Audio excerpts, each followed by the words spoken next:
आप सभी को जय मसीह की परमेश्वर की पवित्र प्रेजेंस में मैं आप सभी का स्वागत करती हूँ। और आज की इस वीडियो में मैं आपको एक ऐसे विषय पे बताने जा रही हूँ, वचन जो आपने कभी नहीं जाना होगा, और अगर आपको पता भी होगा तो आप उसे अनदेखा कर देते हो। तो इसे कोई हल्की बात आपने नहीं समझना है। तो चलिए हम जानते हैं। नया नियम याकूब 3 अध्याय उसका पहला। हे मेरे भाइयों, तुम में से बहुत से उपदेशक ना बने, क्योंकि जानते हो कि हम उपदेशक और भी दोषी ठहरेंगे। आमीन। तो यहाँ पर सबसे पहले ये लिखा हुआ है कि हे मेरे भाइयों, ये सभी के लिए कहा गया है, सिर्फ आपके लिए या मेरे लिए नहीं, बल्कि पूरी दुनिया में जितने भी लोग हैं मसीह में, उन सबके लिए ये बात करी गई है। क्या? यही कि तुम में से बहुत से उपदेशक ना बने।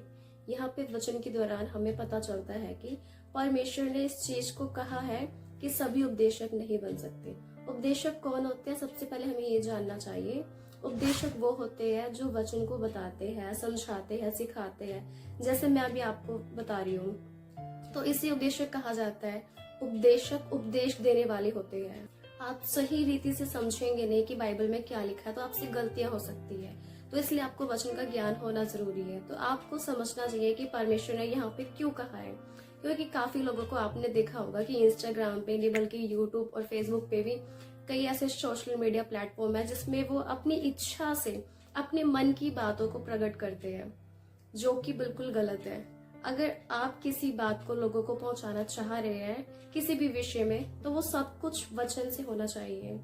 अगर आप वचन से हटकर कुछ भी लोगों को बताएंगे जो आप अपने मन से बता रहे हो, तो इसका मतलब आप सही उपदेश नहीं दे रहे हो वचन के अनुसार जिस तरह आपको देना चाहिए। तो परमेश्वर ने पहले ही कह दिया है कि ये काम हर कोई नहीं कर सकता है। हालांकि जब आप नया नियम में पढ़ोगे तो कई वरदान परमेश्वर ने दिए हुए हैं, सबको दिए हुए हैं, सबको अलग अलग वरदान दिए हुए हैं, जिसमें कि 9 वरदान के बारे में बाइबल बताती है। लेकिन आपको पहले परमेश्वर की बुलाहट को समझना चाहिए। क्या सचमुच परमेश्वर ने मुझे काम दिया हुआ है या नहीं दिया हुआ है? क्योंकि सबके लिए अलग अलग बुलाहट है अपने जीवन में। तो आपको पहले समझना है, पवित्र आत्मा की अगुवाई में चलना है, पवित्रताई में चलना है, ये बहुत जरूरी है। और जो बच्चे स्कूल जाते हैं, आपको पता होगा कि उसमें थ्योरी प्रैक्टिकल दोनों होता है। अगर आपको थ्योरी नहीं पता तो आप प्रैक्टिकल भी नहीं कर सकते हो। तो कुछ लोग सोचते हैं कि हम बिना वचन को समझे, इसका ज्ञान रखे, हम दुष्ट आत्माएं निकाल सकते हैं, चंगाइयां कर सकते हैं, लोग ये भी सोचते हैं।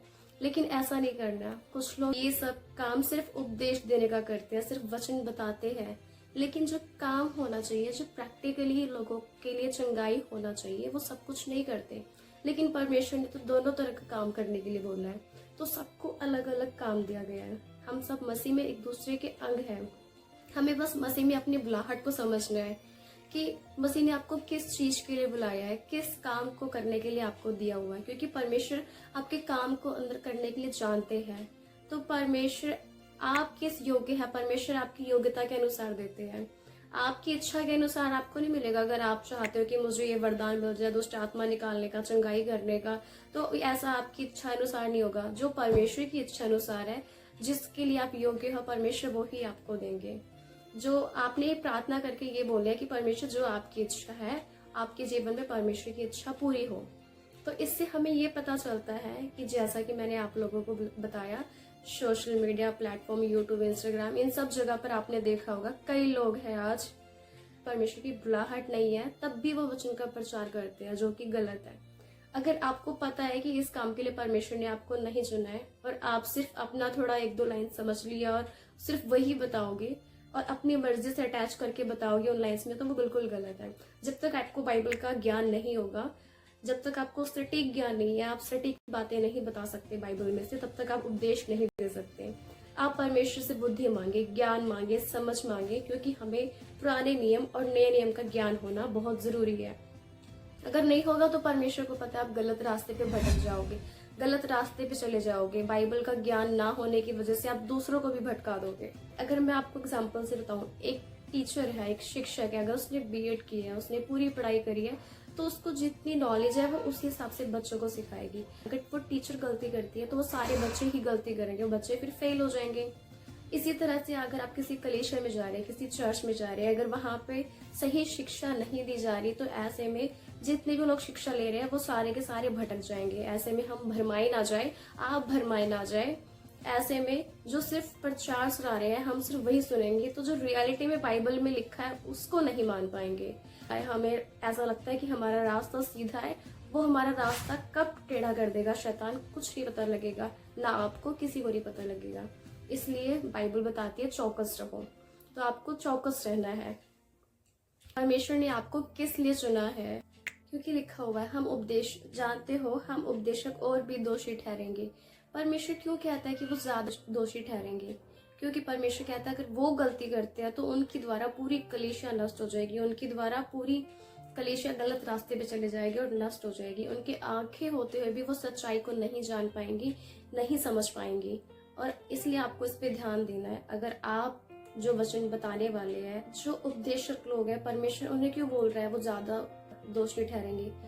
क्योंकि जब एक उपदेशक गलती करता है तो वो गलती के थ्रू समझाता है, तो उस उपदेशक के साथ साथ पूरी कलीसिया ही गलत रास्ते पे चली जाएगी और उनकी आंखें होते हुए भी वो सच्चाई को नहीं जान पाएंगे, नहीं देख पाएंगे, नहीं सुन पाएंगे। तो इसीलिए आपको इस चीज पे ध्यान देना है। अगर आप गलती कर रहे हो, जो वचन बताने वाले हैं, परमेश्वर के काम को करने वाले हैं, परमेश्वर के दास जब गलती करते हैं तो कि दास के साथ साथ उनके लोगों को भी सजा मिलेगी। सबसे ज्यादा दोषी यहाँ प्रचारक जो है, जो परमेश्वर के दास है, वो करे, सबसे ज्यादा दोषी यहाँ पे वो ठहरेंगे।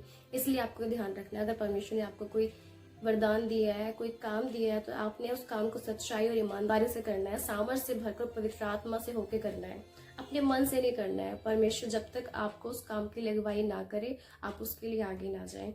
आगे लिखा है दूसरी आयत में, इसलिए कि हम सब बहुत बार चूक जाते हैं, जो कोई वचन में नहीं चूकता वही तो सिद्ध मनुष्य है और सारी देह पर भी लगाम लगा सकता है। आमीन, हालेलुया।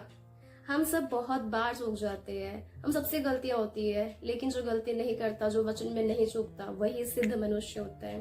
तो परमेश्वर हम सभी को सिद्ध बनने के लिए बोला है। ये वचन सिर्फ परमेश्वर के लोगों के लिए नहीं, बल्कि आपके लिए, हम सब के लिए हमें सिद्ध बनना है। क्योंकि परमेश्वर कहते हैं सिद्ध बनो जैसे तुम्हारा स्वर्गीय पिता सिद्ध है। आपको ये वचन पता होना चाहिए। परमेश्वर इस वचन के द्वारा आप सभी को आशीष दे। सबको जय मसीह की।